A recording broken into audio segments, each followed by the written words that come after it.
ప్రభునందు ప్రియమైన దేవుని సంగమా, ప్రియ యూట్యూబ్ కుటుంబ సభ్యులైనటువంటి వారందరికీ ప్రభువైన యేసుక్రీస్తు నామములో వందనాలు చెల్లిస్తూ ఉన్నాను. ఎలా బాగున్నారా? మరి బైకలో ఉన్న పరవడి గాలులకి ఎండకు ఎలా ఉన్నారు? మీరు బాగుండాలని, మీ ఆరోగ్యాలు బాగుండాలని మేము ప్రతిదినము మీ కొరకు మనదిన ప్రార్థనలో ప్రార్థన చేస్తూ ఉన్నాం. మీరు మీ కుటుంబం దేవునికి భయపడి దేవుని యందు విశ్వాసము కలిగి జీవించాలని మేము నిత్యము ప్రార్థన చేస్తా ఉన్నాం. మీ ఇంట్లో మీరు ఒక్కరే రక్షించబడ్డారా? మీరు ఒక్కరే ప్రార్థనకి వెళుతున్నారా? మీ పిల్లలు మీ మాట వింటలేదా? మీ మనవళ్ళు మనవరాలు మాట వింటలేదా? వాడు కూడా మార్పు చెందాలని, మారు మనసు పొందాలని ప్రార్థన చేయండి. మేము కూడా మన ప్రార్థనలో మీ కుటుంబం అంతయు దేవుని కుటుంబముగా, దేవుని ఇంటి వారుగా ఉండాలని మరి ఆశపడుతూ ప్రార్థన చేస్తా ఉన్నాం. కాబట్టి పిల్లల, గత కొన్ని దినాల నుంచి 1 రాసిన పత్రిక 1 అధ్యాయం 9వ వచనంలో ఆయన నమ్మదగిన దేవుడు. ఎంత నమ్మదగిన దేవుడు అంటే ఆయన బిడ్డలకు ఆయన నమ్మదగిన దేవుడు. ఆయన యందు ప్రార్థన చేసే బిడ్డలకు ఆయన నమ్మకదగిన దేవుడు. ఆయన యందు వాక్యానుసారము నడుచు వారికి ఆయన నమ్మదగిన దేవుడు. అర్థమైనా?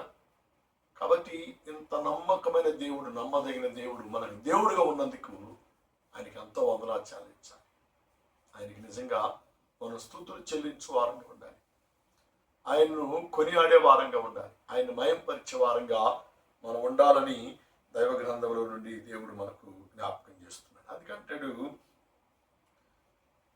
ద్వితోపదేశ కాండం 7వ అధ్యాయం 9వ వచనం 2వ లైన్ నుంచి మనం చూస్తే, తన నిబంధనను స్థిరపరచువాడును 1000 తరముల వరకు కృప చూపువాడును నమ్మదగిన దేవుడై ఉన్నాడు. చూచారా? 1000 తరముల వరకు ఆయన కృప చూపిస్తాడు, మనల్ని స్థిరపరుస్తాడు.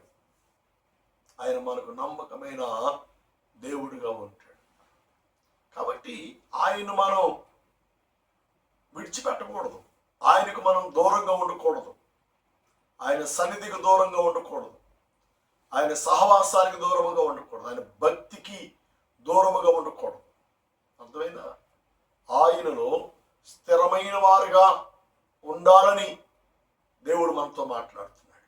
స్థిరమైన వారు 1000 తరముల వరకు కృప చూపించే దేవుడు ఎవరంటే మనం నమ్ముకున్న దేవుడు, మనము నమ్మి అంబడించే దేవుడు.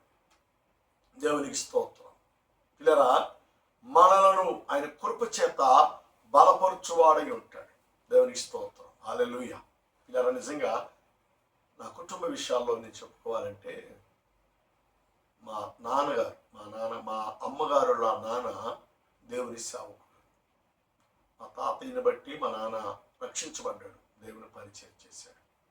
మా నాన్నగారిని బట్టి నేను దేవుని పరిచర్య చేస్తూ దేవుని నమ్మి వెంబడిస్తూ ఉన్నాను. నిజంగా పిల్లరా, పూర్వస్థితి భయంకరంగా ఉండేది మా స్థితిగతులను కూడా. కానీ ఒకరి తర్వాత ఒకరం దేవుని నమ్మి వెంబడిస్తున్నప్పుడు ఆయన కృపను చూయిస్తూ నిజంగా 1000 తరములు దేవునికి స్తోత్రం. ఆయన నమ్మిన బిడ్డలను ఏమాత్రం త్రోసివేసేవాడు కాదు.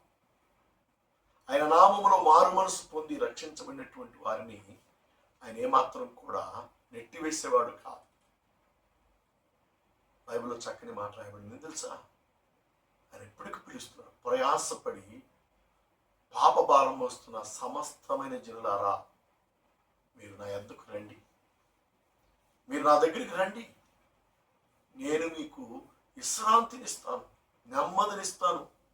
అది ఎప్పుడంటే నన్ను నమ్ముకున్నప్పుడు, నా వాక్యం మీద నమ్మకం ఉంచినప్పుడు, నా వాక్యానుసారముగా మీరు జీవిస్తున్నప్పుడు, నా వాక్యానుసారముగా నన్ను వెంబడిస్తున్నప్పుడు, నన్ను నమ్మినప్పుడు మీకు విశ్రాంతిని కలుగు చేస్తాడు. ఇలా మీకు నెమ్మదినిస్తాడు. ఆయన కృపను, ఆయనలో స్థిరత్వాన్ని దేవుడు నీకు అనుగ్రహిస్తాడు అని దేవుని వాక్యము ద్వారా దేవుడు మనకు జ్ఞాపకం ఇలా యెషయా గ్రంథంలో మనం చూస్తే చక్కని మాట, శ్రేష్టమైన 49వ అధ్యాయం 7వ వచనంలో మనం గమనం చేస్తే చాలా శ్రేష్టమైన మాటను దేవుడు జ్ఞాపకం చేస్తూ మాట్లాడుతున్నాడు. చాలా అద్భుతమైన మాటను దేవుడు మనకు తెలియజేస్తున్నాడు. ఇలాగూ సెలవిచ్చుచున్నాడు, యెహోవా నమ్మకమైన వాడియు. యెహోవా నమ్మకమైన వాడు. దేవుడు ఇలాగ సెలవిస్తున్నాడు. నా ప్రియ సహోదరి సహోదరా, యెహోవా ఎలాంటి వాడు అంటే నమ్మదగిన దేవుడు, నమ్మకమైన వాడు. నమ్ముతున్నావా? నమ్మితే నీ జీవితాన్ని అద్భుతకరంగా నువ్వు నమ్మిన దేవుడు నిన్ను మార్చివేస్తాడు. చాలా దీవెనకరముగా దేవుడు మార్చివేస్తాడు. చాలా ఆశీర్వాదకరముగా దేవుడు మార్చివేస్తాడు. దేవునికి స్తోత్రం, హల్లెలూయా. పిల్లరా, మన అనుభవాలు మన జీవితాలలో మనుషులు నమ్మితే మోసపోతాం, మనుషులు నమ్మితే నష్టపోతాం, మనుషులు నమ్మితే ఎగతాళి పాలైపోతాం, మనుషులు నమ్మితే ఎక్కిరంతలు పాలైపోతాం. కానీ నిన్ను, మనందరినీ, సర్వ సృష్టిని సృష్టించిన సృష్టికర్తను నమ్ముకుంటే నీ జీవితంలో కృప ఎంబడి కృపను అనుభవిస్తాడు. మేలు ఎంబడి మేలు, దీవిని ఎంబడి దీవిన, ఆశీర్వాదం ఎంబడి ఆశీర్వాదం దేవుడు 1000 తరముల వరకు నీకు ఇస్తాడు అని దేవుని వాక్యము ద్వారా దేవుడు మనకు జ్ఞాపకం చేస్తున్నాడు. దేవుని నామానికి మహిమ ఘనత కలుగునుగాక. దేవుని స్తోత్రం. మా బాబు, మనము దేవునిలో ఉండాలి, దేవుని నమ్మి వెంబడించాలి, దేవుని నమ్మి మనము పిల్లరా స్థిరమైన వారముగా ఉండాలి. అప్పుడే కష్టములు వచ్చినా, బాధ వచ్చినా, ఇరుకులు వచ్చినా, ఇబ్బందులు వచ్చినా, శ్రమలు వచ్చినా వాటన్నిటి నుండి కూడా జయ జీవితాన్ని దేవుడు నీకు ఇస్తాడు. నువ్వు నమ్మిన దేవుడు నీకు అనుగ్రహిస్తాడు. నువ్వు నమ్మిన దేవుడు నీకు ప్రసాదిస్తాడు అని దేవుని వాక్యము ద్వారా దేవుడు మనకు జ్ఞాపకం చేస్తూ ఉన్నాడు. దేవుని నామానికి మహిమ ఘనత కలుగును కాక. పిల్లరా, చాలా అద్భుతమైన మాట. ఇశ్రాయేలు విమోచకుడును పరిశుద్ధ దేవుడవు యెహోవా మనుషుల చేత నిరాకరింపబడి జనులు అసహ్యించుకున్నాను. దేవుడు మనకు నమ్మదగిన దేవుడై ఉన్నాడు. చూచారా, మనుషుల చేత, అందరి చేత తునీకరించబడినప్పటికి కూడా ఆయన మన విషయంలో ఎంత శ్రద్ధ కలిగి ఉన్నాడండి.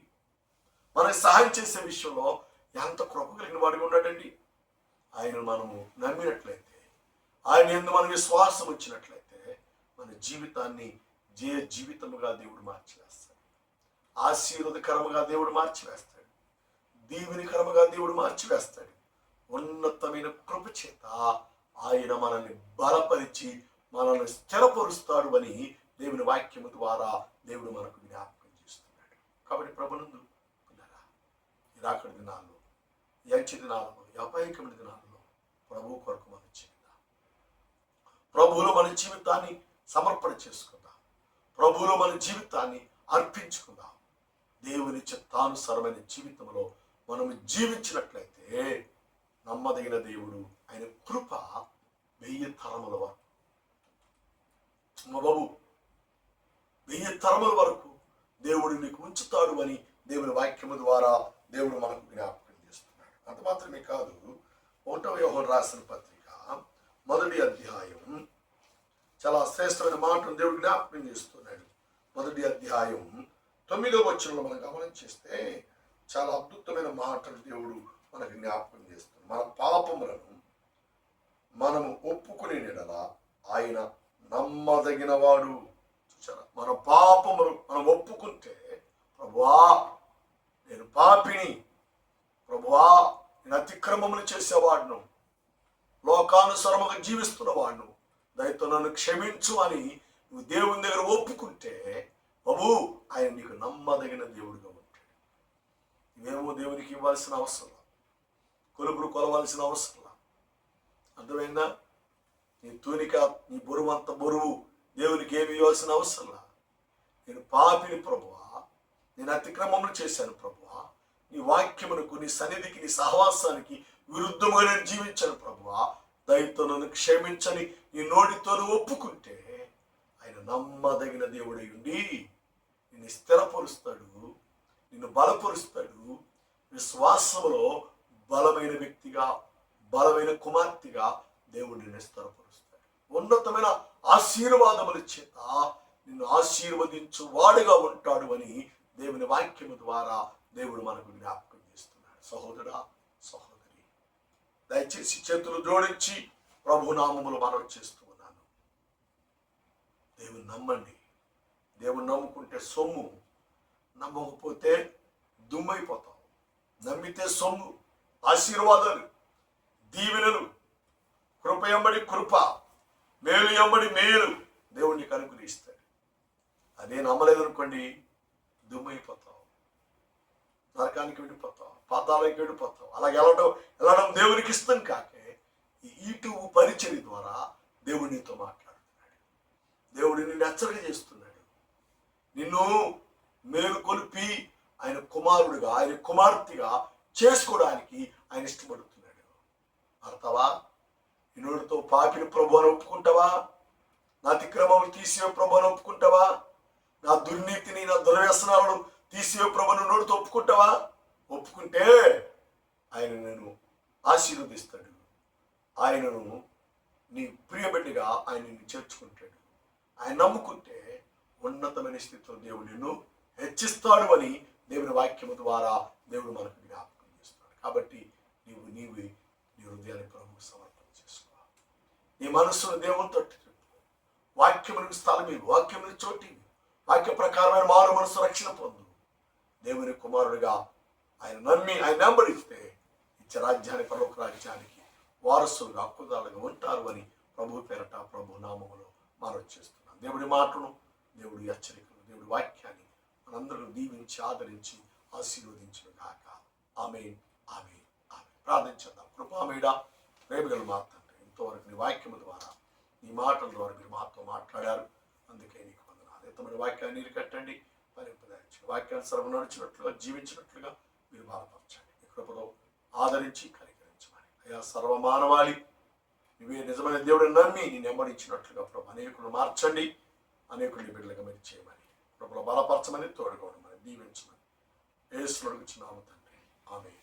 తండ్రి, కుమారుని ప్రేమ, పరిశుద్ధాత్మ సహవాస సంబంధం ప్రార్థించడం తమిశమనికులు కూడిన మనందరికీ దేవాన్ని మరొక ప్రతాత్మ సల పరిశుద్ధులకు ఆయన రాకడ వరకు తోడి నడిపించి, దీవించి, సంరక్షించి, కాపాడి ఆశీర్వదించును గాక. ఆమేన్, ఆమేన్. అందరికీ వందనాలు.